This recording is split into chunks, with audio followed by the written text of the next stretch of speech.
75 number question क्या है? 75 number, इनमें से कौन सा पुरुषों में पाया जाता है? क्या पाया जाता है? तो एक्स गुणसूत्र पाया जाता है, एक्स गुणसूत्र पाया जाता है, एक्स गुणसूत्र पाया जाता है, वाई गुणसूत्र पाया जाता है। तो आपका आंसर हो जाएगा वाई गुणसूत्र पाया जाता है। कौन सा गुणसूत्र पाया जाता है? वाई गुणसूत्र पाया जाता है। कौन सा गुणसूत्र पाया जाता है? वाई गुणसूत्र पाया जाता है। 76 नंबर क्वेश्चन पर आ जाइए। 76 नंबर क्वेश्चन क्या है आपका? डैश उत्तक हमारे मुंह की आंतरिक अस्तर को बनाता है।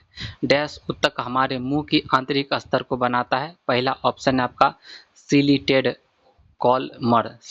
Columnar epithelium. दूसरा है स्तरीकृत स्क्वेमस एपिथेलियम। तीसरा ऑप्शन है आपका सरल स्क्वेमस एपिथेलियम उत्तक। चौथा है आपका कॉलमर एपिथेलियम। क्या हो जाएगा? आंसर हो जाएगा सरल स्क्वेमस एपिथेलियम। आंसर क्या हो जाएगा? 76 का सी हो जाएगा सरल स्क्वेमस एपिथेलियम। सरल स्क्वेमस एपिथेलियम उत्तक हमारे मुंह के आंतरिक स्तर को बनाता है। ठीक है ना? सरल स्क्वेमस एपिथेलियम उत्तक हमारे मुंह के आंतरिक स्तर को बनाता है। सरल स्क्वेमस एपिथेलियम उत्तक हमारे मुंह की आंतरिक स्तर को क्या करता है? हमारे मुंह की आंतरिक स्तर को बनाता है।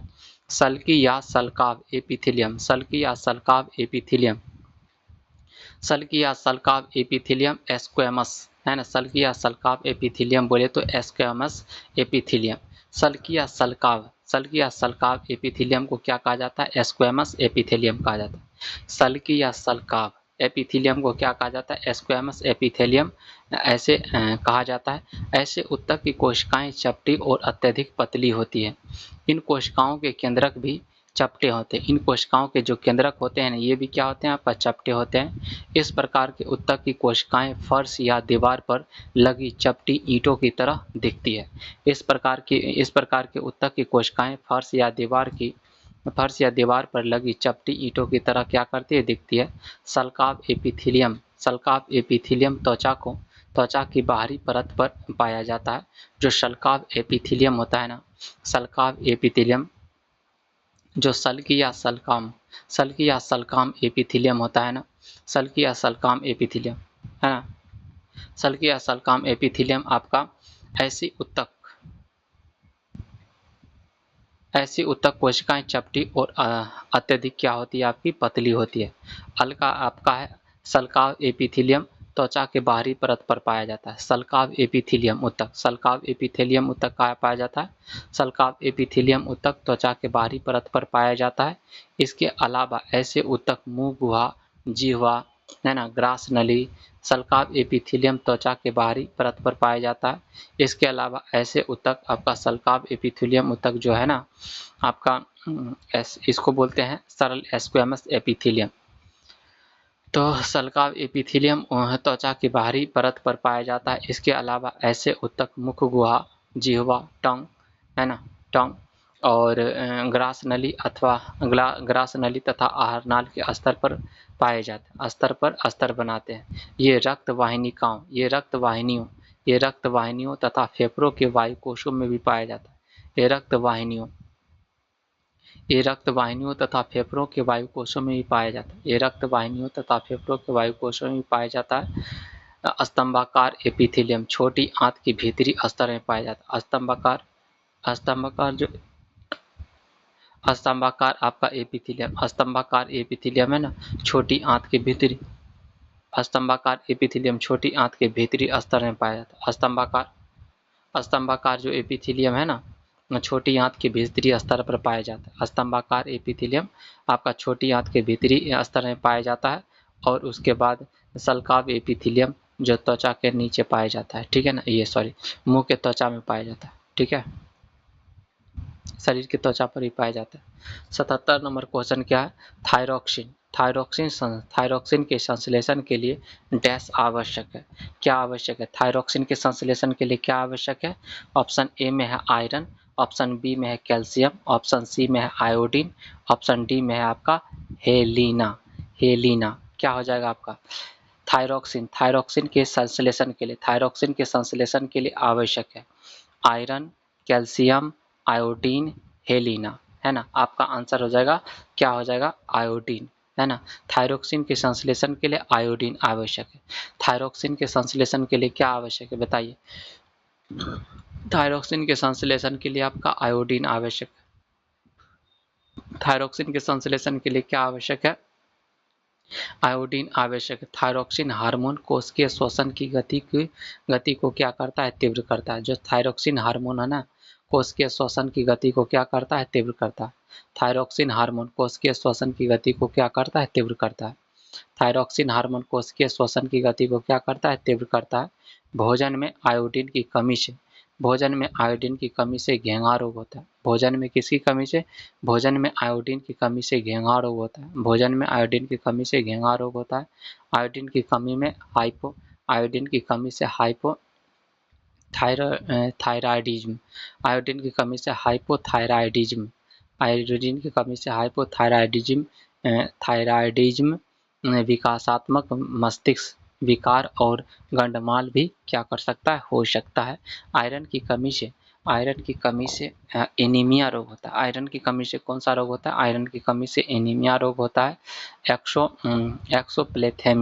एक्सोप्लेथेमिया नामक रोग में आंख फूलकर नेत्र कोटर के बाहर एक्सोप्थेल्मिया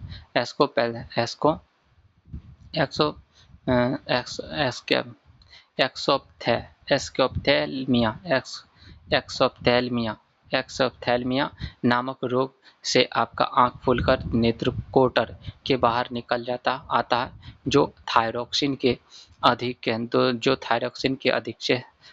से होने वाला रोग है।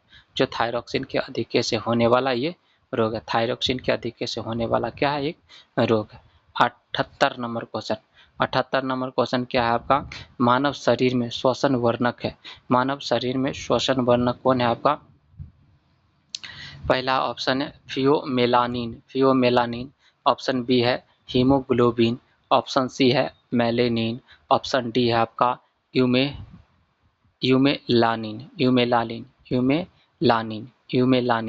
क्या हो जाएगा, मानव शरीर में श्वसन वर्णक है आपका हीमोग्लोबिन। मानव शरीर में श्वसन वर्णक कौन है, तो आंसर हो जाएगा आपका हीमोग्लोबिन। आरबीसी में हीमोग्लोबिन होता है। आरबीसी में क्या होता है आपका, हीमोग्लोबिन।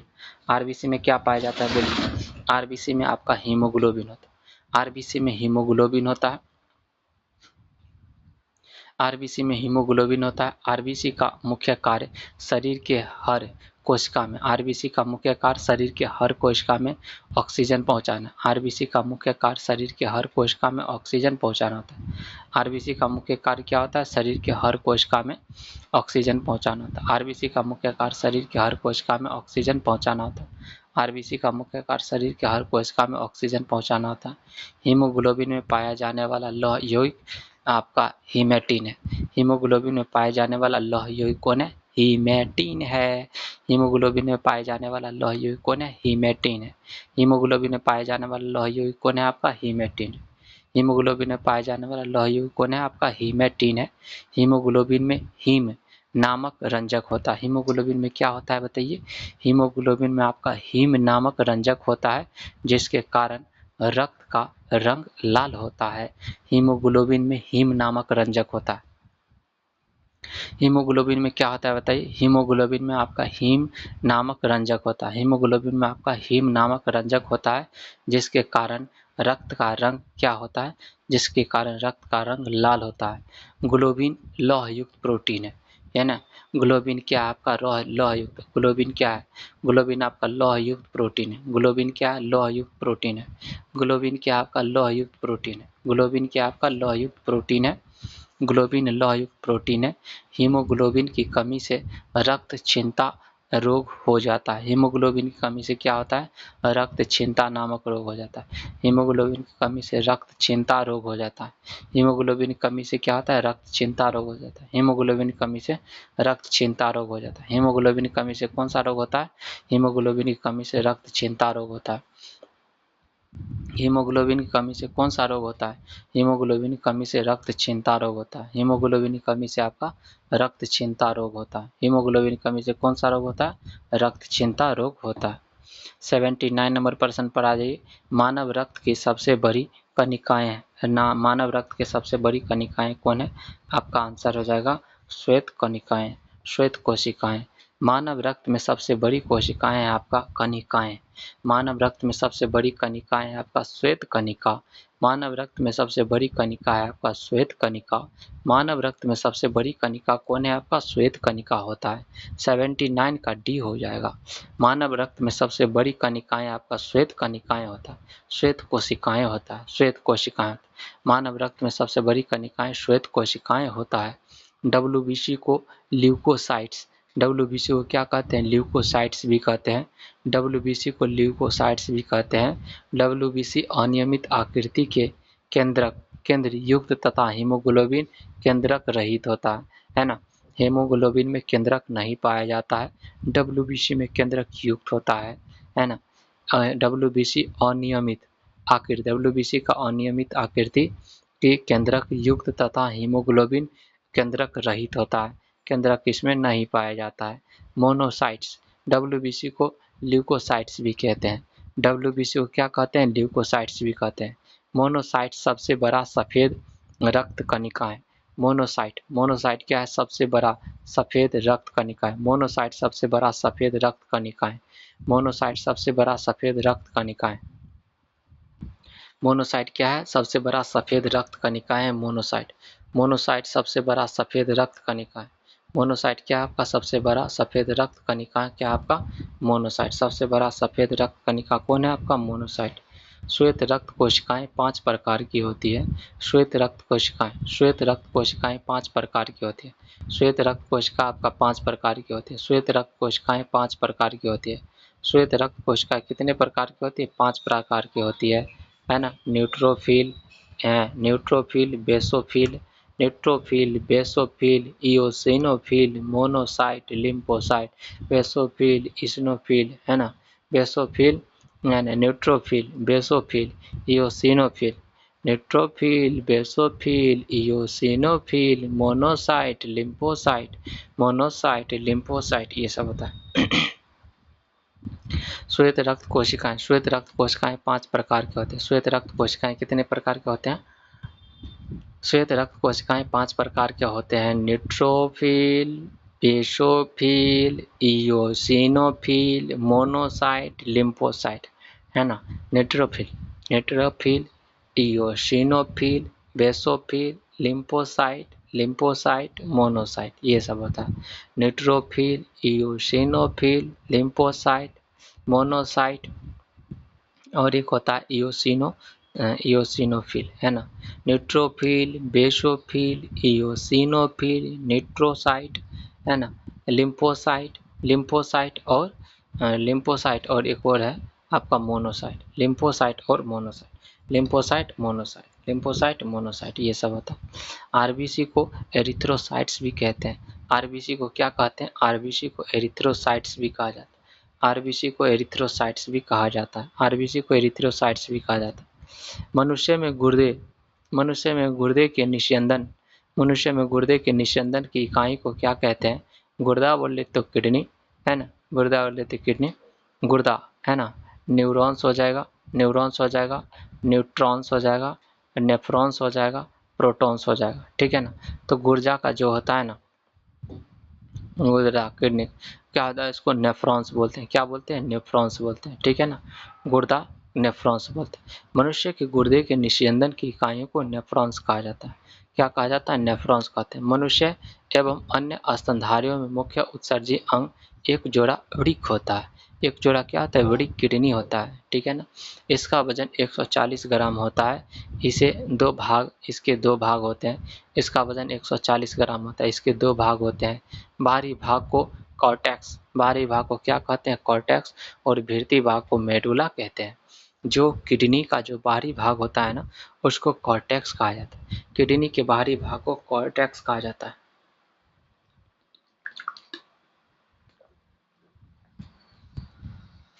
किडनी का जो बाहरी भाग होता है ना, उसको कॉर्टेक्स कहा जाता है। किडनी के जो बाहरी भाग होता है उसको कॉर्टेक्स कहता है, और भीतरी भाग को मेडुला कहते हैं। किडनी के बाहरी भाग को कॉर्टेक्स कहा जाता है, किडनी के बाहरी भाग को कॉर्टेक्स कहा जाता है, और भीतरी भाग को मेडुला कहा जाता है। किडनी के बाहरी भाग को कॉर्टेक्स कहा जाता है, भीतरी भागों को मेडुला कहा जाता है।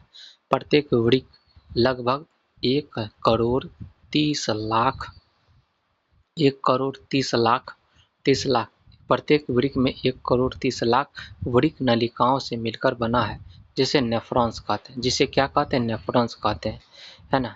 नेफ्रॉन्स से मिलकर बना है, जिसे क्या कहते हैं? नेफ्रॉन्स मिलता है। प्रत्येक नेफ्रॉन्स में कॉर्टेक्स और अंदर वाला को मेडुला कहते हैं। तो प्रत्येक नेफ्रॉन्स में एक छोटी प्याली नुमा प्रत्येक नेफ्रॉन्स में एक छोटी प्याली नुमा रचना होती है, जिसे प्याली नुमा रचना, कटोरी नुमा रचना होती है, जिसे वोमेन संपुट कहते हैं। जिसे बोमेन संपुट कहते हैं। जिसे क्या कहता है? जिसे क्या कहा जाता है? जिसे बोमेन संपुट कहा जाता है। प्रत्येक नेफ्रॉन्स में प्रत्येक नेफ्रॉन्स के एक छोटी थाली नुमा रचना होती है, जिसे बोमेन संपुट कहा जाता है। जिसे क्या कहता है? जिसे बोमेन संपुट कहा जाता है। 81 नंबर क्वेश्चन पर आ जाइए। स्वैच्छिक मांसपेशियां स्वैच्छिक मांसपेशियां डैश में विद्यमान होता है। स्वैच्छिक मांसपेशियां डैश में विद्यमान होता है। स्वैच्छिक मांसपेशियां डैश में विद्यमान होता है। स्वैच्छिक मांसपेशियां डैश में विद्यमान होता है। स्वैच्छिक मांसपेशियां डैश में विद्यमान होता है। बताइए किस में विद्यमान होता है? स्वैच्छिक मांसपेशियां डैश में विद्यमान होता है। स्वैच्छिक मांसपेशियां डैश में विद्यमान होता है ना। स्वैच्छिक मांसपेशियां डैश में विद्यमान होता है। जिगर में, हृदय में, फेफड़ा में, हाथ में। तो स्वैच्छिक मांसपेशियां उसको कहा जाता है जिसको हम कंट्रोल कर सकते हैं, मस्तिष्क से कंट्रोल कर सकते हैं। जिगर को कोई कंट्रोल कर सकता है? नहीं। हृदय को कर सकता है? नहीं कर सकता है ना। फेफड़ा को कर सकता है? नहीं कर सकता है। जिगर गुर्दा किसी को कर सकता है? नहीं कर सकता। लेकिन हाथ को तो कंट्रोल किया जा सकता है। हाथ गलत जगह पर ना जाए, ये तो कंट्रोल कर सकते हैं ना, है कि नहीं। 81 नंबर प्रश्न, स्वैच्छिक मांसपेशियां हाथ में क्या होता है? हाथ में विद्यमान होता है। स्वैच्छिक मांसपेशियां हाथ में क्या होता है? विद्यमान होता है। स्वैच्छिक मांसपेशियां हाथ में क्या होता है? विद्यमान होता है। पेशियां त्वचा के नीचे का मांस होता है। पेशियां क्या होता है? बताइए। त्वचा के नीचे का मांस होता है। पेशियां त्वचा के नीचे का मांस होता है ना। यह अंगों की गति उत्पन्न करता है और शरीर को सुदृढ़ बनाता है। संपूर्ण शरीर में 500 से अधिक पेशियां होती है। संपूर्ण शरीर में कितना पेशियां होती है? 500 से अधिक पेशियां होती है। पेशियां संकुचन के फलस्वरूप विभिन्न गतिविधियां होती है। पेशियां संकुचन के फलस्वरूप विभिन्न गतिविधियां होती है। थकान का अनुभव मांसपेशियों में लैक्टिक एसिड के संचय के कारण होता है। थकान का अनुभव किसके कारण होता है? मांसपेशियों में लैक्टिक अम्ल के संचय के कारण थकान का अनुभव होता है। कार्य के आधार पर पेशियां दो प्रकार के होता है। एक होता है ऐच्छिक पेशियां, जैसे होता है आपका ऐच्छिक पेशियां, जीवन हो गया, कंठ आदि, ठीक है ना। ऐच्छिक पेशियां। अनैच्छिक पेशियां होता है जो आंतरिक अंग, रुधिर वाहिकाएं हो गया, है ना, त्वचा की दीवारों आदि, ये सब पाए जाते हैं, ठीक है ना। दिल का धड़कना ऐच्छिक है कि अनैच्छिक है? ये अनैच्छिक क्रिया है। 82 नंबर क्वेश्चन पर आ जाइए। नलिकाएं नलिकाएं नलिकाएं जिसमें जल संवहन की महत्वपूर्ण कोशिकाएं होती हैं। नलिकाएं जिसमें जल संवहन की महत्वपूर्ण कोशिकाएं। 82 नंबर प्रश्न क्या है आपका? 82 नंबर प्रश्न है नलिकाएं जिसमें जल संवहन की महत्वपूर्ण कोशिकाएं है ना। जल संवहन की महत्वपूर्ण कोशिकाएं आपका थैलोफाइटा, आवृतबीजी, ब्रायोफाइटा, कवक, है ना। इसमें आंसर हो जाएगा, इसमें 82 का बी सही हो जाएगा। इसमें आवृतबीजी में होता है। नलिकाएं जिसमें जल संवहन की महत्वपूर्ण कोशिकाएं होती है, उसको हम लोग क्या बोलते हैं? आवृतबीजी कहते हैं। क्या कहते हैं? आवृतबीजी कहते हैं। नलिकाएं आवृतबीजी में जल संवहन के लिए महत्वपूर्ण कोशिकाएं होती है। आवृतबीजी एंजियोस्पर्म उप समूह के पौधे में बीज फल के अंदर होते हैं। बीज क्या होता है आपका? फल के अंदर होता है। इनके पौधे में जड़, पत्ती, फूल, फल एवं बीज सभी पूर्ण क्या होता है? विकसित होता है। कुछ मतलब जैसे कि आपका आवृतबीजी में क्या होता है आपका? जड़, पत्ती, फूल, फल एवं बीज सभी पूर्ण रूप से क्या होता है आपका? विकसित होता है। इस उप समूह के पौधे में बीजपत्र होता है। इस उप समूह के पौधों में बीज में क्या होता है? बीजपत्र होता है। बीजपत्रों की संख्या के आधार पर पौधों को 2 वर्गों में विभाजित किया गया है। बीजपत्रों की संख्या के आधार पर बीज पत्रों की संख्या के आधार पर पौधों को 2 वर्गों में विभाजित किया गया। बीज पत्रों की संख्या के आधार पर पौधों को 2 वर्गों में विभाजित किया गया। पहला है आपका एक बीजपत्री पौधा और दूसरा है द्विबीजपत्री पौधा। बीज पत्रों की संख्या के आधार पर पौधों को 2 वर्गों में विभाजित किया गया। बीज पत्रों की संख्या के आधार पर पौधों को 2 वर्गों में विभाजित किया गया है। एक बीजपत्री पौधा, द्विबीजपत्री पौधा, है ना। एक बीजपत्री पौधा, 2 बीजपत्री पौधा, एक बीजपत्री पौधा और 2 बीजपत्री पौधा, एक बीजपत्री पौधा और कौन सा पौधा, एक बीजपत्री पौधा और 2 बीजपत्री पौधा, ठीक है ना, है ना। तो आपका ब्रायोफाइटा पौधे में संवहन ऊतक का क्या होता है, अभाव होता है। ब्रायोफाइटा पौधे में संवहन ऊतक का क्या होता है, अभाव होता है। ब्रायोफाइटा पौधे में संवहन ऊतक का अभाव होता है। ब्रायोफाइटा मृदा अपरदन को रोकने में क्या होता है, सहायक होता है। ब्रायोफाइटा मृदा अपरदन को रोकने में सहायक होता है। ब्रायोफाइटा मृदा अपरदन को रोकने में क्या होता है, ब्रायोफाइटा मृदा अपरदन को रोकने में सहायक होता है। ब्रायोफाइटा मृदा अपरदन को रोकने में सहायक होता है। ब्रायोफाइटा में जल अवशोषण की क्षमता पाई जाती है। ब्रायोफाइटा में जल अवशोषण की क्षमता पाई जाती है, इसलिए यह बाढ़ पर भी नियंत्रित रखते हैं। इसलिए यह बाढ़ पर भी क्या करती है, नियंत्रण रखती है। इसका एस्फेगनम नामक ब्रायोफाइटा वनस्पति का प्रयोग ईंधन के रूप में किया जाता है। एस्फेगनम नामक ब्रायोफाइटा वनस्पति का प्रयोग ईंधन के रूप में किया जाता है। एस्फेगनम नामक ब्रायोफाइटा वनस्पति का उपयोग ईंधन के रूप में किया जाता है। प्रथम विश्व युद्ध में रुई के स्थान पर घाव भरने के लिए एस्फेगनम का प्रयोग किया जाता था। प्रथम विश्व युद्ध में रुई के स्थान पर घाव भरने के लिए एस्फेगनम का प्रयोग किया जाता था। 83 नंबर प्रश्न क्या है आपका, डैश मांसपेशी और अस्थि को जोड़ती है ना। तो याद रखिए TMB, टेंडन आपको मांसपेशी को बोन से जोड़ता है।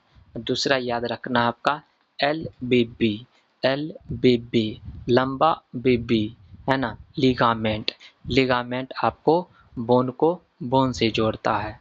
तो क्या बोला है यहाँ पर, मांसपेशी को अस्थि को जोड़ने के लिए तो TMB याद रखना है। टेंडन मसल्स को बोन से जोड़ता है ना। आपका ऑप्शन सी हो जाएगा। मांसपेशी एवं अस्थि के जोड़ को टेंडन कहते हैं। मांसपेशी एवं अस्थि के जोड़ को टेंडन कहते हैं। अस्थि से अस्थि के जोड़ को लिगामेंट कहा जाता है ना। अस्थि से अस्थि के जोड़ को लिगामेंट कहते हैं। पेशियां त्वचा के नीचे का मांस होता है। पेशियां प्रेरक उपकरण का सक्रिय भाग है। पेशियां क्या है आपका, प्रेरक उपकरण का क्या है, पेशियां प्रेरक उपकरण का सक्रिय भाग है। संपूर्ण शरीर के मानव में आपका 500 से अधिक पेशियां होता है। पेशियां 2 प्रकार का होता है, एक होता है ऐच्छिक और दूसरा होता है अनैच्छिक। जो हमारे कंट्रोल में है उसको बोलेंगे ऐच्छिक, जो हमारे कंट्रोल में नहीं उसको अनैच्छिक। सबसे छोटी हड्डी स्टेप्स का है, यह कान की हड्डी होती है। सबसे बड़ी हड्डी जांघ की हड्डी फीमर है। हड्डी ट्राई कैल्शियम फास्फेट की बनी होती है। हड्डी किसकी बनी होती है, ट्राई कैल्शियम फास्फेट की हड्डी बनी होती है। हड्डी किसकी बनी होती है, ट्राई कैल्शियम फास्फेट की क्या बनी होती है, हड्डी बनी होती है। 84 नंबर प्रश्न पर आ जाइए। 84 नंबर प्रश्न क्या बोलता है, निम्नलिखित में से कौन सा संवहनी तंत्र के बारे में सच नहीं है। निम्नलिखित में से कौन सा संवहनी तंत्र के बारे में सच नहीं है। निम्नलिखित में से कौन सा संवहनी तंत्र के बारे में सच नहीं है। पहला ऑप्शन है रक्त सफेद या लाल संवहनी संयोजी ऊतक है। रक्त सफेद या लाल संवहनी ऊतक। निम्नलिखित में से कौन सा संवहनी तंत्र के बारे में सच नहीं है। गलत वाला को चुनना है। रक्त सफेद या लाल संवहनी संयोजी ऊतक होता है। आपका संवहनी तंत्र शरीर का वजन लगभग 7 से 8% बनाता है ना। उसके बाद एक वयस्क व्यक्ति में आपका लगभग 6 से 8 लीटर खून होता है। आपका तो सी गलत है, ठीक है ना। 5 से 6 लीटर खून होता है, 6 से 8 लीटर खून नहीं होता है। 5 से 6 लीटर क्या होता है, खून होता है। कितना खून होता है आपका, 5 से 6 लीटर खून होता है। 84 का सी गलत है। 84 का कौन गलत है, सी गलत है। संवहनीय तंत्र के बारे में सच नहीं है। सच नहीं है कि यह वयस्क व्यक्ति में लगभग 6 से 8 लीटर रक्त होता है। एक वयस्क मनुष्य में औसतन 5 से 6 लीटर क्या होता है, रक्त होता है। एक वयस्क मनुष्य में औसतन आपका 5 से 6 लीटर क्या होता है, रक्त होता है। महिलाओं में पुरुष के तुलना में 1 से 2 लीटर रक्त क्या होता है आपका, आधा 1 से नहीं हाफ लीटर रक्त होता है। महिलाओं में पुरुषों की तुलना में आपका आधा लीटर खून क्या होता है आपका, आधा लीटर खून क्या रहता है, कम रहता है। रक्त एक क्षारीय विलयन है। रक्त एक आप कैसा विलयन है, क्षारीय विलयन है। रक्त का जो पीएच मान होता है 7.8 होता है। रक्त का जो पीएच मान होता है 7.8 होता है।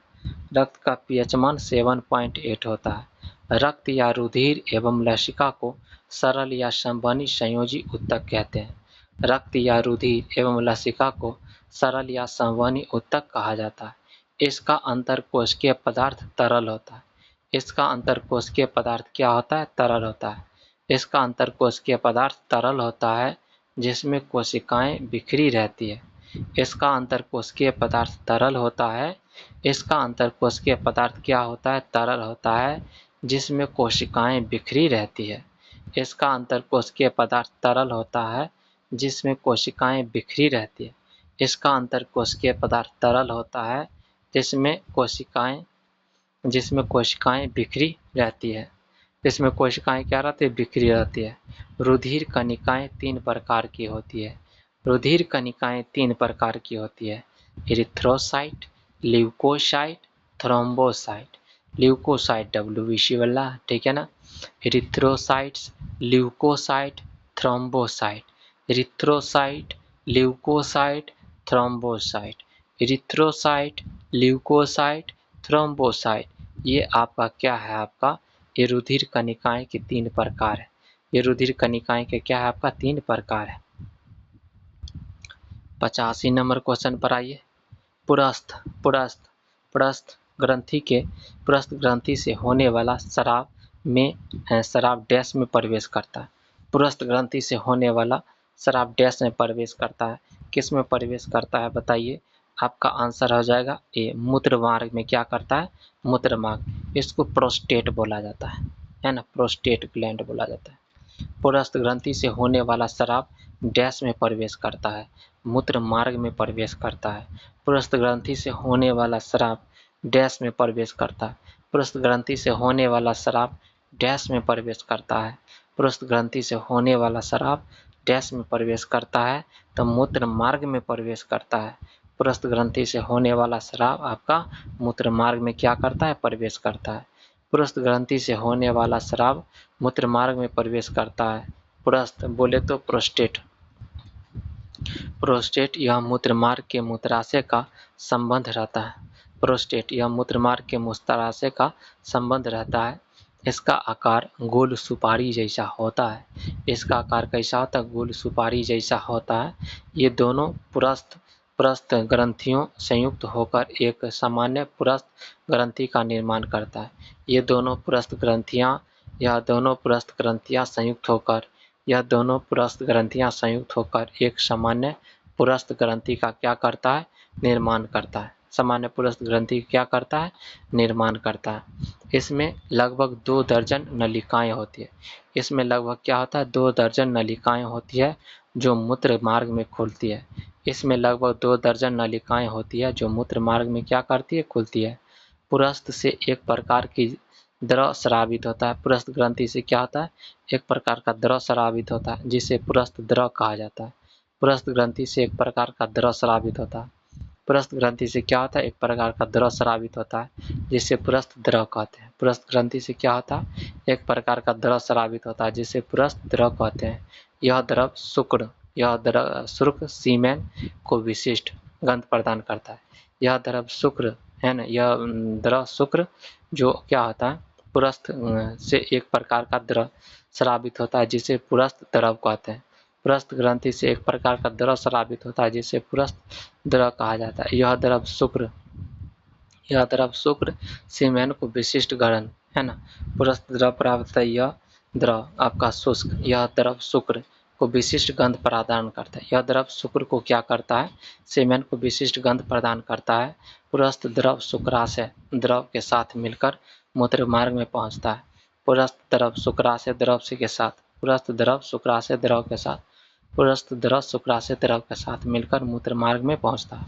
पुरस्थ द्रव शुक्राशय द्रव के साथ, पुरस्थ द्रव शुक्राशय द्रव के साथ मिलकर मूत्र मार्ग में पहुंचता है। पुरस्थ द्रव शुक्राशय द्रव के साथ मिलकर मूत्र मार्ग में पहुंचता है। पुरस्थ द्रव शुक्राशय द्रव के साथ मिलकर, पुरस्थ द्रव शुक्राशय द्रव के साथ मिलकर आपका पुरस्थ द्रव शुक्राशय द्रव के साथ मिलकर मूत्र मार्ग में पहुंचता है। पुरस्थ द्रव शुक्राशय द्रव में मिलकर क्या करता है, मूत्र मार्ग में, ये कहाँ पहुंचता है, मूत्र मार्ग में पहुंचता है। 86 PDF1 में दिखाई देने वाला लक्षण है ना। PDF1 में दिखाई देने वाला लक्षण क्या है, प्रतिसारी होता है, प्रबलता होता है, मिश्रित लक्षण होता है, प्रबल और परिसारी होता है। तो F1 में दिखाई देने वाला लक्षण होता है प्रबलता। क्या होता है आपका, प्रबलता, है कि नहीं, प्रबलता। F1 पीढ़ी में दिखाई देने वाला लक्षण को प्रबलता। F1 पीढ़ी में दिखाई देने वाला लक्षण आपका प्रबलता है। वे लक्षण जो पीढ़ी दर पीढ़ी संचरित होती है आनुवंशिक लक्षण कहलाता है। एक जोड़ी लक्षणों को लेकर कराया गया क्रॉस एवं संकर क्रॉस मोनो हाइब्रिड तथा दो जोड़ी लक्षणों को लेकर कराया गया आपका क्रॉस द्विसंकर है ना, डाई हाइब्रिड कहलाता है। विषम युग्मजी F1 पौधे का समयुग्मजी प्रभावी जनक से क्रॉस आपका प्रतीप संकरण बैक क्रॉस कहलाता है। F1 पौधे के समयुग्मजी F1 विषम समयुग्मजी F1 पौधों का विषम युग्मजी F1 पौधे का समयुग्मजी प्रभावी जनक से क्रॉस प्रतीप संकरण कहलाता है। विषम युग्मजी F1 पौधे का समयुग्मजी अप्रभावी जनक से क्रॉस परीक्षार्थ संकरण टेस्ट क्रॉस क्या कहलाता है, ये टेस्ट क्रॉस कहलाता है। 87 नंबर प्रश्न क्या है आपका,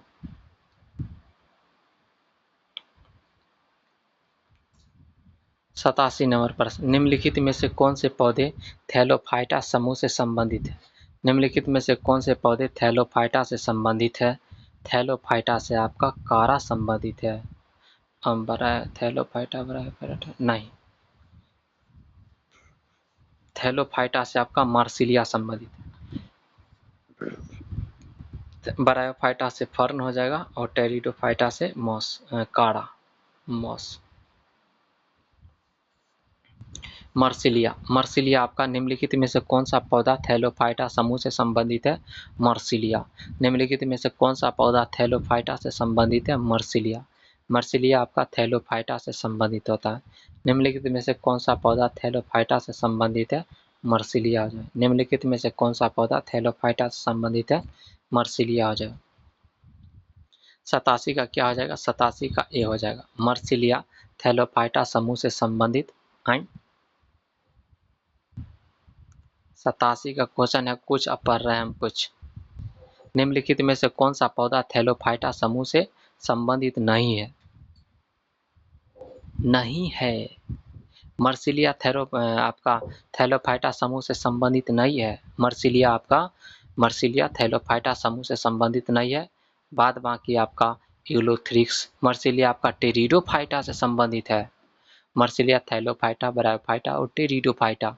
तो मर्सिलिया आपका टेरिडोफाइटा से संबंधित है। तो आपका थैलोफाइटा से कौन संबंधित है।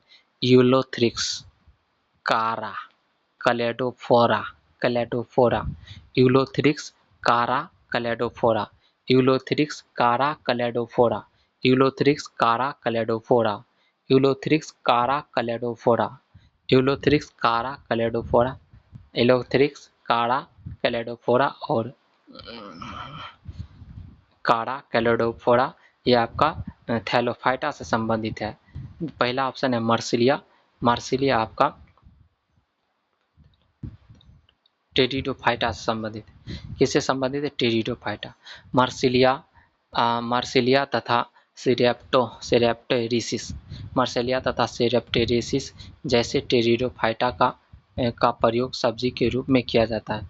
मार्सिलिया तथा सेरेप्टेरिस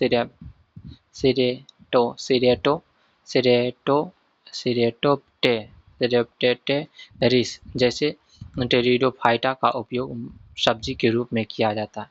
किसका सब्जी के रूप में किया जाता है? लाइकोपोडियम, लाइकोपोडियम जैसे टेरिडोफाइटा, लाइकोपोडियम,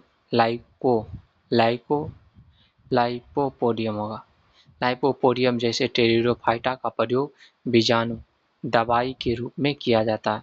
लाइपोपोडियम, लाइपोपोडियम टेरिडोफाइटा का प्रयोग बीजाणु दवाई के रूप में किया जाता है। एस्फेगनम ब्रायोफाइटा का प्रयोग, एस्फेगनम ब्रायोफाइटा का प्रयोग ईंधन के रूप में किया जाता है। ब्रायोफाइटा का एग्जाम्पल हो गया एस्फेगनम, है ना, एस्फेगनम। एस्फेगनम ब्रायोफाइटा का प्रयोग ईंधन के रूप में किया जाता है। 88 नंबर क्वेश्चन पर आ जाइए। रूट टिप या सूट, रूट टिप या सूट, रूट टिप या सूट टिप में, रूट टिप या सूट टिप में कौन सा ऊतक पाया जाता है ना, इसमें विभाज्योति ऊतक पाया जाता है। रूट टिप और सूट टिप में कौन सा ऊतक पाया जाता है? विभाज्योति ऊतक पाया जाता है। 88 का क्या हो जाएगा? 88 का सी हो जाएगा। रूट टिप या सूट टिप में विभाज्योति ऊतक पाया जाता है। रूट टिप या सूट टिप में आपका विभाज्योति ऊतक पाया जाता है। विभाज्योति ऊतक सेलों में बार बार सूत्री विभाजन, विभाज्योति ऊतक सेलों में बार बार सूत्री विभाजन, विभाज्योति ऊतक सेलों में बार बार सूत्री विभाजन करने की क्षमता होता है ना। विभाज्योति ऊतक में सेलों में बार बार सूत्री विभाजन करने की क्या होती है? क्षमता होती है। यह ऊतक छोटी अंडाकार या बहुभुजी होती है। यह ऊतक छोटी अंडाकार और बहुभुजी होती है। यह ऊतक छोटी अंडाकार और बहुभुजी होती है। शीर्षस्थ विभाज्योति ऊतक, शीर्षस्थ विभाज्योति ऊतक, शीर्षस्थ विभाज्योति ऊतक जड़ एवं तने के शीर्ष भाग में पाया जाता है। शीर्षस्थ विभाज्योति ऊतक होता है और उसके बाद पार्श्व विभाज्योति ऊतक होता है और एक होता है अंतर्वेशी विभाज्योति ऊतक। शीर्षस्थ विभाज्योति ऊतक से जड़ और तने के शीर्ष भाग में पाया जाता है। पार्श्वस्थ विभाज्योति ऊतक ही द्वितीय विभाज्योति है। अंतर्वेशी ऊतक पत्तियों के आधार पर या टहनी के पर्व के दोनों ओर पाया जाता है। अंतर्वेशी ऊतक आपका पत्तियों के आधार पर, अंतर्वेशी ऊतक पत्तियों के आधार पर, अंतर्वेशी ऊतक पत्तियों के आधार पर या टहनी, अंतर्वेशी ऊतक पत्तियों के आधार पर या टहनी के पर्व के दोनों ओर पाया जाता है। फ्लोएम ऊतक पौधों की जड़, तना एवं पत्तियों में पाया जाता है। फ्लोएम ऊतक पौधों की जड़, तना और पत्तियों में पाया जाता है। फ्लोएम ऊतक जड़, तना और पत्तियों में पाया जाता है। फ्लोएम ऊतक पौधों की जड़, तना और पत्तियों में पाया जाता है। फ्लोएम ऊतक पौधों की जड़, तना और पत्तियों में पाया जाता है। फ्लोएम ऊतक पौधों की जड़, तना और पत्तियों में पाया जाता है। फ्लोएम ऊतक पौधों की जड़, तना और पत्तियों में पाया जाता है। फ्लोएम ऊतक पौधों की जड़, तना और पत्तियों में पाया जाता है। 89 नंबर क्वेश्चन पर आ जाइए। 89 नंबर क्वेश्चन क्या है?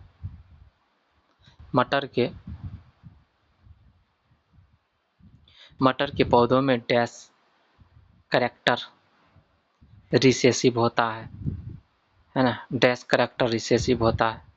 झुर्रीदार बीज, राउंड बीज, पीला बीज, है ना, हरा बीज। आपका आंसर हो जाएगा झुर्रीदार बीज। मटर के पौधे में झुर्रीदार बीज कैरेक्टर रिसेसिव होता है। मटर के पौधे में झुर्रीदार जो बीज होता है ना, रिसेसिव होता है। मटर के पौधे में झुर्रीदार बीज आपका रिसेसिव होता है। मटर के पौधे में झुर्रीदार बीज क्या होता है? रिसेसिव होता है। मटर के पौधे में झुर्रीदार बीज क्या होता है? रिसेसिव होता है। मटर के पौधे में झुर्रीदार बीज क्या होता है? झुर्रीदार बीज कैरेक्टर क्या होता है?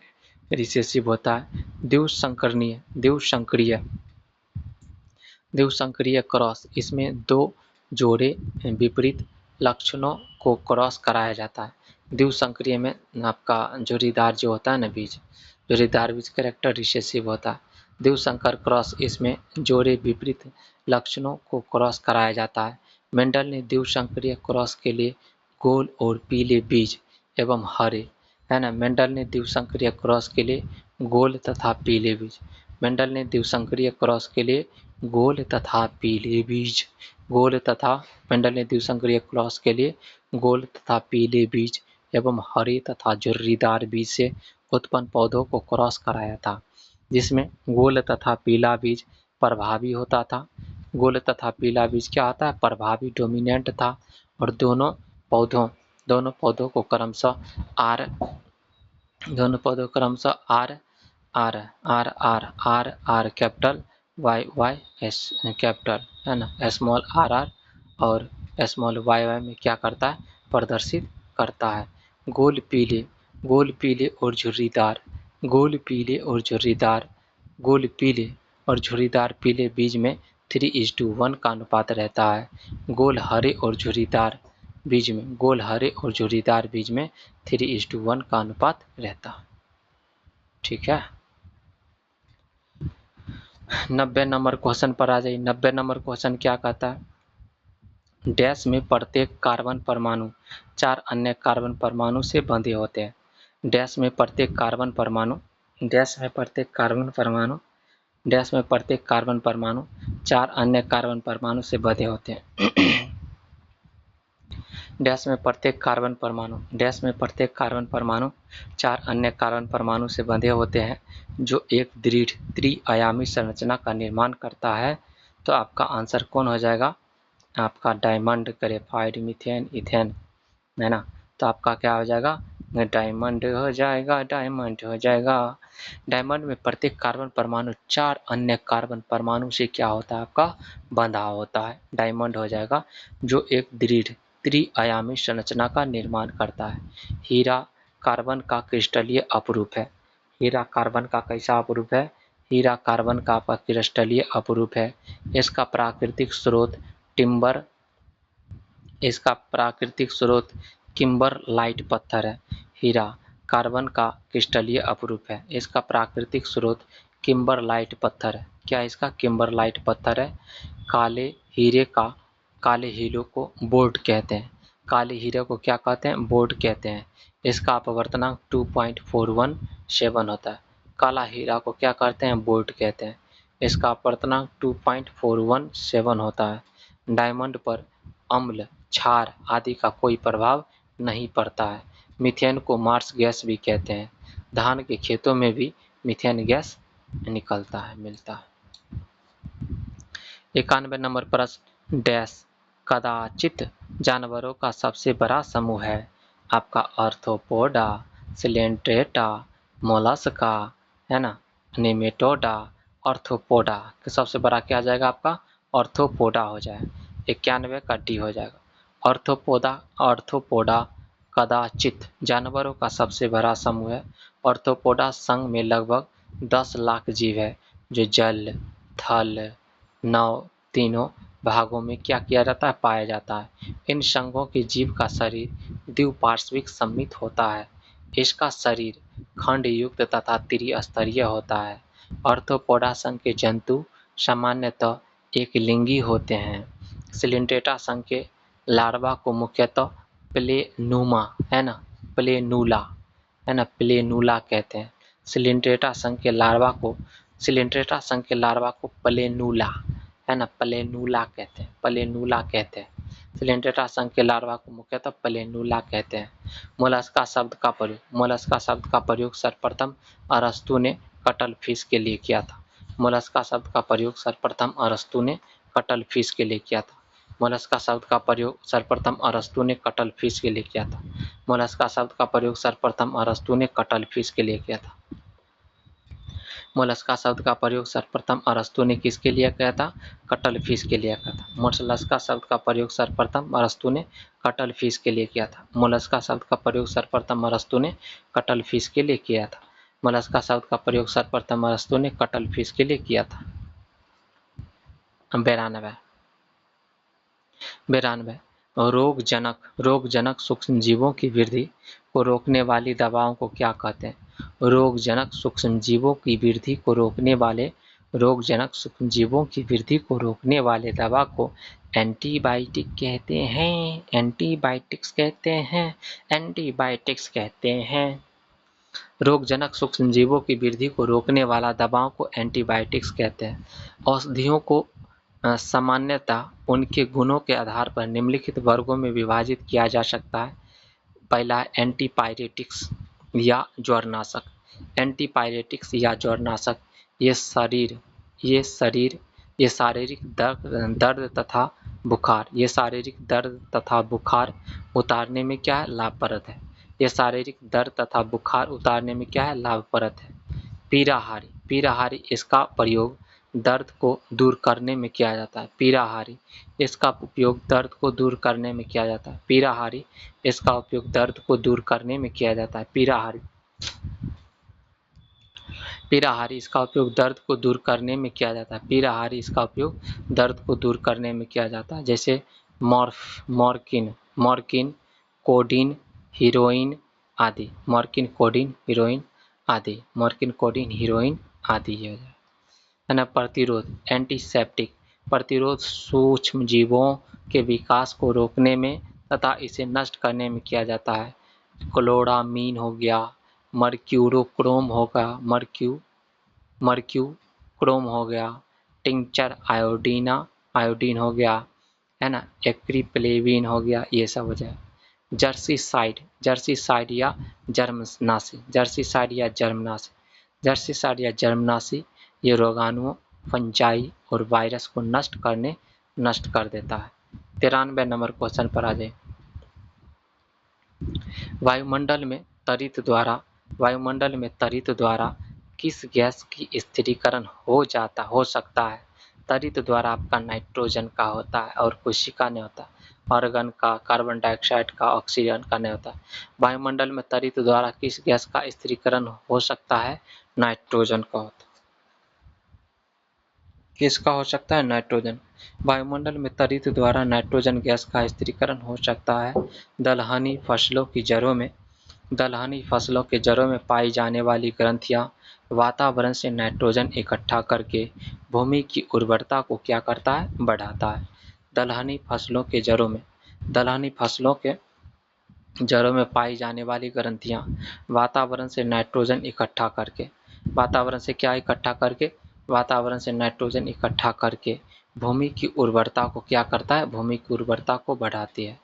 नॉस्टॉक, एनाबीना आदि शैवाल वायुमंडल की नाइट्रोजन का स्थिरीकरण करता है। नॉस्टॉक, एनाबीना आदि शैवाल वायुमंडल की नाइट्रोजन की स्थिरीकरण वायुमंडल की नाइट्रोजन का स्थिरीकरण करता है। नाइट्रिक कारक जीवाणु अमोनिया को नाइट्रेट में बदलता है। नाइट्रिक कारक जो जीवाणु होता है, नाइट्रिक कारक जीवाणु अमोनिया को नाइट्रेट में बदलता है। नाइट्रिक कारक जीवाणु अमोनिया को नाइट्रेट में बदलता है। नाइट्रिक कारक जीवाणु अमोनिया को नाइट्रेट में बदलता है। नाइट्रिक कारक जीवाणु अमोनिया को किस में बदलता है? नाइट्रेट में। नाइट्रिक कारक जीवाणु अमोनिया को नाइट्रेट में बदलता है।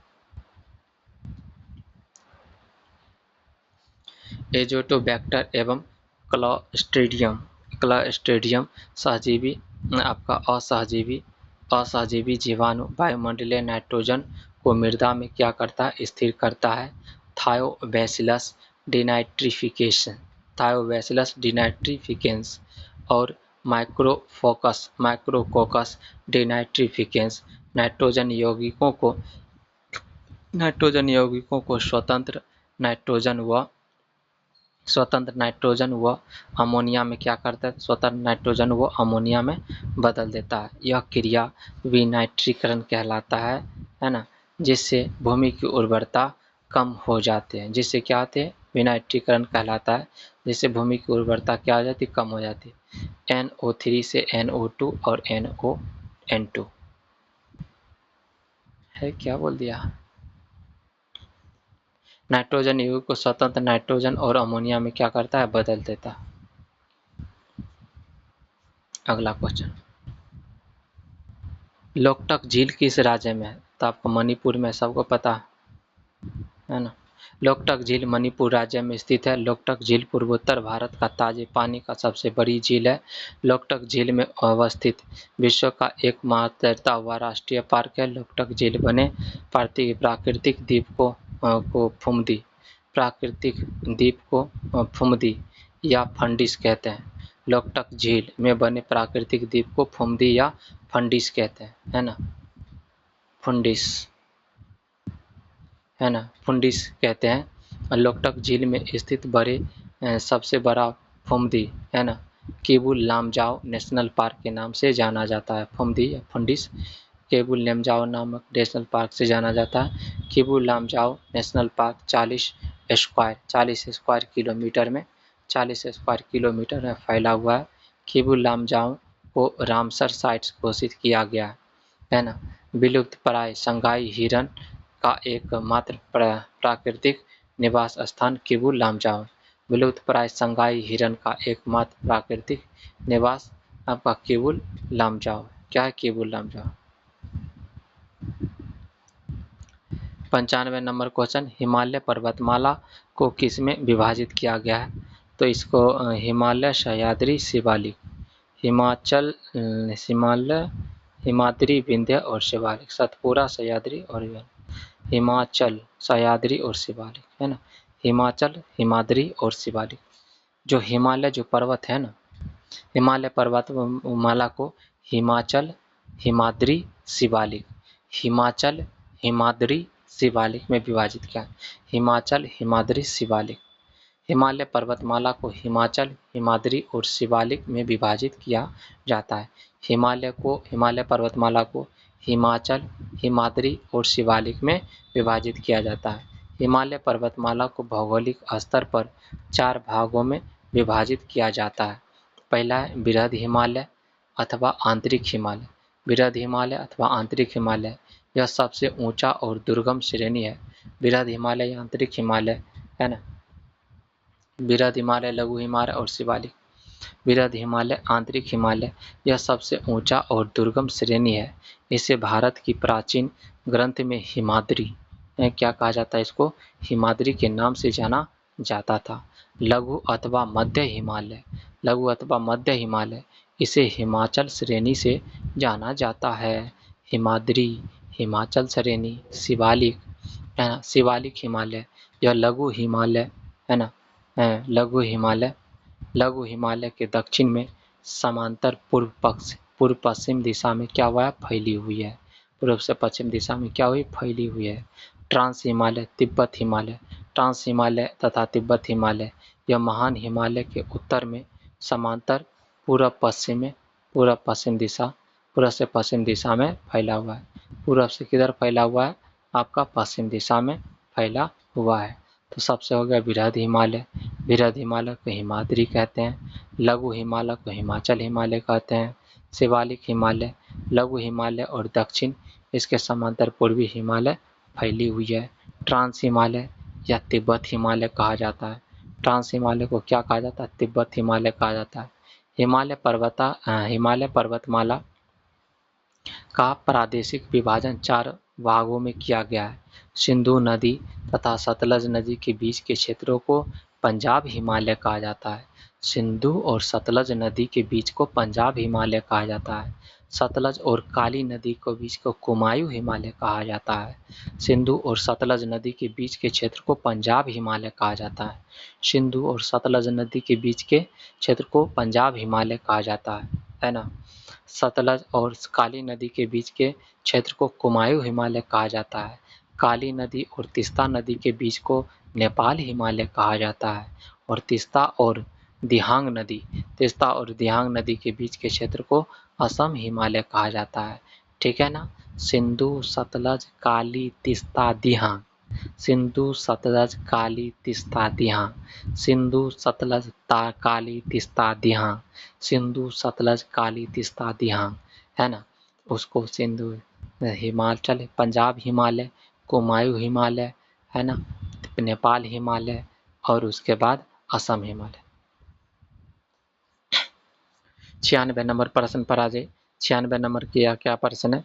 भारतीय सिंधु और सतलज नदी के बीच को पंजाब हिमालय, सतलज और काली की नदी के बीच को कुमायूं हिमालय, काली और तिस्ता नदी के बीच को नेपाल हिमालय, और तिस्ता और दिहांग नदी के बीच को क्या बोला जाता है? इसको इसको इसको असम हिमालय बोला जाता है। 96 नंबर प्रश्न, भारतीय जंगली गधे कहाँ पाए जाते हैं? गधा कहाँ पाया जाता हो? गुजरात में, है ना। भारतीय जंगली गधा कहाँ पाया जाता है? गुजरात में पाया जाता है। भारतीय जंगली गधा गुजरात में पाया जाता है। भारतीय जंगली गधा कहाँ पर पाया जाता है? भारतीय जंगली गधा कहाँ पर पाया जाता है? गुजरात में। भारतीय जंगली गधा कहाँ पर पाया जाता है? गुजरात में। भारतीय जंगली गधा गुजरात में पाया जाता है। भारतीय जंगली गधा गुजरात के कच्छ के रण में पाया जाता है। भारतीय जंगली गधा गुजरात के कच्छ के रण में पाया जाता है। जंगली गधों को स्थानीय गुजराती भाषा में घोड़ा खुर कहा जाता है। घोड़ा खुर कहा जाता है। गुजरात के कच्छ में रण वन्यजीव अभयारण्य भारत का सबसे बड़ा वन्यजीव अभयारण्य है। गुजरात के कच्छ में रण वन्यजीव अभयारण्य, गुजरात के जो कच्छ वाला इलाका है ना, उसमें रण वन्यजीव अभयारण्य, गुजरात के कच्छ वाला इलाका रण वन्यजीव अभयारण्य है। गुजरात के कच्छ वाला इलाका रण वन्यजीव अभयारण्य, रण वन्यजीव अभयारण्य क्या है? रण वन्यजीव अभयारण्य है, जो कि सबसे बड़ा है।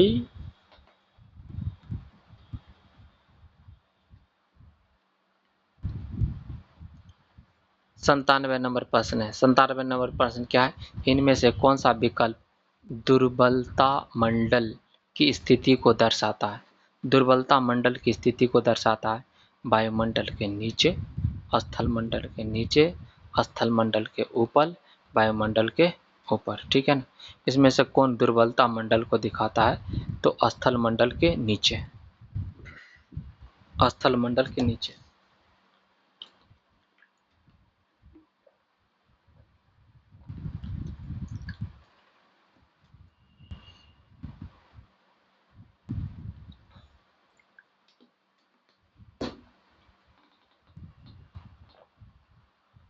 स्थल मंडल के नीचे दुर्बलता मंडल की स्थिति को दर्शाता है। स्थल मंडल के नीचे दुर्बलता मंडल की स्थिति को क्या करता है? दर्शाता है। पृथ्वी की आंतरिक संरचना के आधार पर पृथ्वी की आंतरिक संरचना के आधार पर क्रस्ट, मेंटल और क्रोड, क्रस्ट, मेंटल और क्रोड में विभाजित किया गया। क्रस्ट, मेंटल और क्रोड में क्या किया गया? विभाजित किया गया। मेंटल, क्रस्ट, मेंटल, क्रोड में विभाजित। मेंटल मैट्रिक्स के ऊपरी भाग, मेंटल मैट्रिक्स के ऊपरी भाग तथा क्रस्ट के निचले भाग को दुर्बलता मंडल कहते हैं। मेंटल आपका जो होता है ना, आपको जो होता है ना, पृथ्वी का आंतरिक संरचना के आधार पर क्रस्ट, मेंटल और कोर में विभाजित किया है। क्रस्ट जो क्रस्ट, मेंटल और क्रस्ट, मेंटल और कोर, क्रस्ट, मेंटल और कोर, क्रस्ट, मेंटल और कोर में, क्रस्ट, मेंटल और कोर में विभाजित, क्रस्ट, मेंटल और कोर में विभाजित किया गया है ना।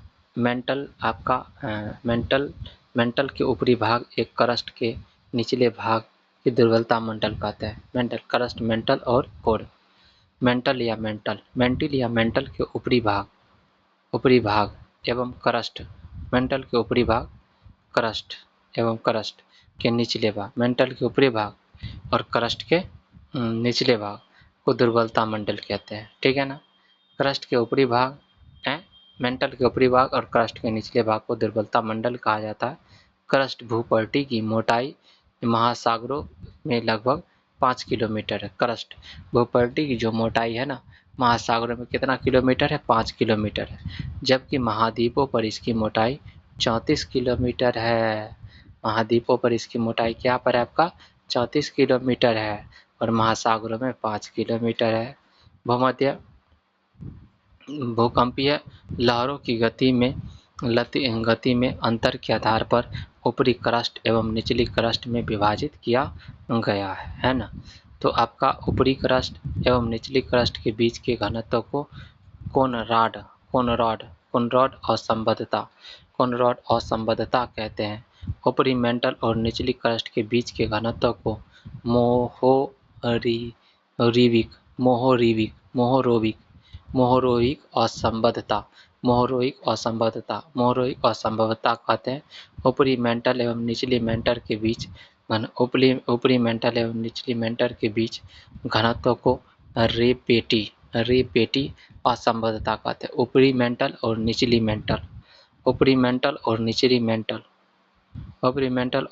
मेंटल के बीच के रेपेटी असंबद्धता कहते हैं।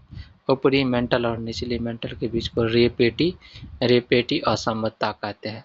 मेंटल की गहराई 200 किलोमीटर से 2900 किलोमीटर मेंटल की गहराई 200 किलोमीटर से 2900 किलोमीटर है। क्रोड की गहराई आपका 2900 से आपका 6371 किलोमीटर है। 5 से 34 किलोमीटर क्रस्ट की मोटाई है। मेंटल की 200 से 2900 से 6000 किलोमीटर है ना। क्रोड की गहराई 2900 से 6000 किलोमीटर है, यानी 2900 से 6371 किलोमीटर है। निचली मेंटल और ऊपरी क्रोड के बीच के घनत्व को गुटेनबर्ग असंबद्धता कहते हैं। निचली मेंटल और ऊपरी क्रोड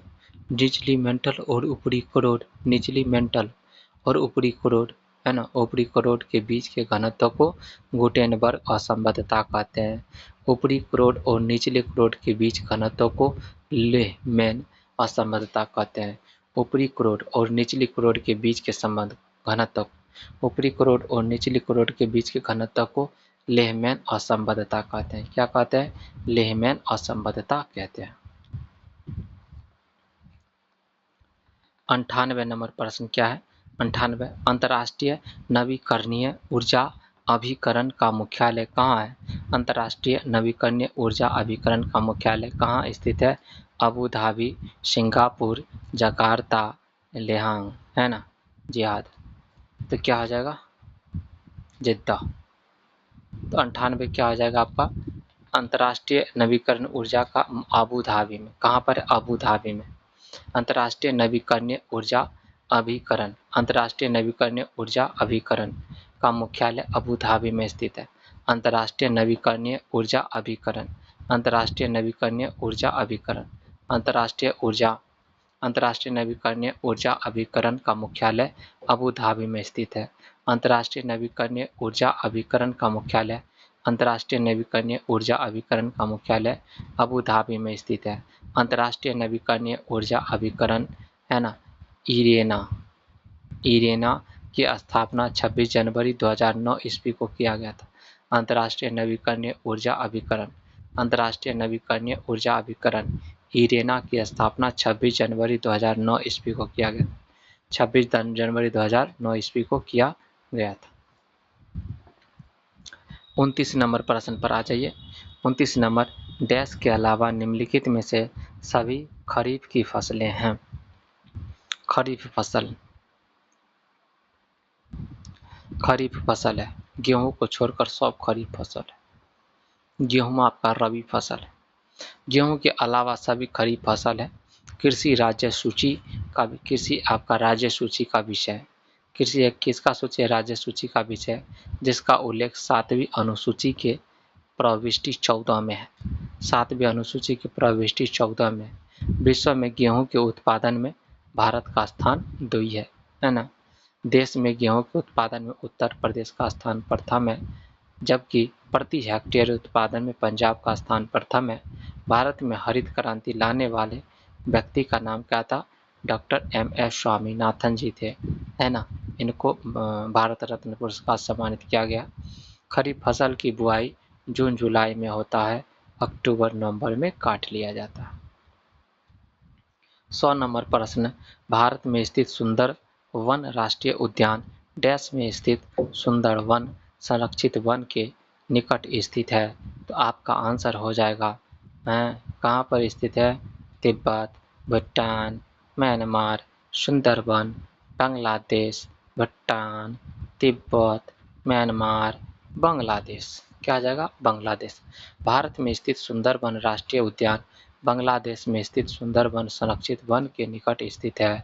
सुंदरबन राष्ट्रीय उद्यान पश्चिमी बंगाल में स्थित है।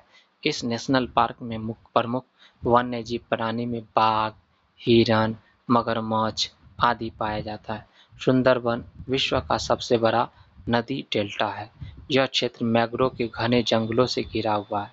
यहाँ पर पक्षियों, सरीसृपों तथा रीढ़ विहीन जीवों की कई प्रजातियां पाई जाती है। अंतर्राष्ट्रीय उद्यान और राज्य: पखाल वन्यजीव अभयारण्य तेलंगाना। पखाल वन्यजीव अभयारण्य तेलंगाना में है। मानस राष्ट्रीय उद्यान असम में है। रोहिला राष्ट्रीय उद्यान हिमाचल में है। रोहिला, रोही, तो क्या आ जाएगा आपका? हिमाचल। मानस असम, मानस असम, मानस असम, मानस असम, मानस असम, मानस मा नस अस, मानस अस, असम हो जाए।